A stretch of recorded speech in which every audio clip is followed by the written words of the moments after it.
Mahal kita. Hindi ako gusto yun. Huwag mo kang iwan. Ano ba yan? Heartbroken na naman ako. Ano naman? Ano bang meron sa akin na ayaw ng mga babae? Pre, alam mo, masyado mo kasing minalang nilaan ng Diyos para sa iba. Kung totoo din, marami pa namang iba dyan eh. Ano ka ba, Oma? Parang makalimutan mo yung problema yan. We're having tayo.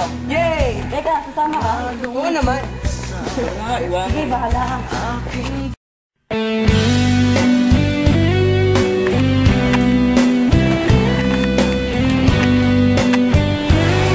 Para malimutan ang problema. Cheers!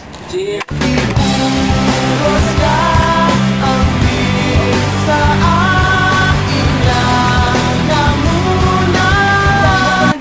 Hinanap ka ng tatay mo. Halika na. Anak, saan ka na naman galing? Tay, huwag kang KJ. Nag-good time niya kami ng kaibigan ko. Masyado kang bitter eh. Pero alam mo anak, alam mo nagiinuman din kami nung kabataan ko.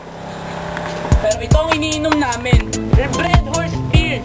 Para maiwasan ang kabulastugan is 1% solution lang.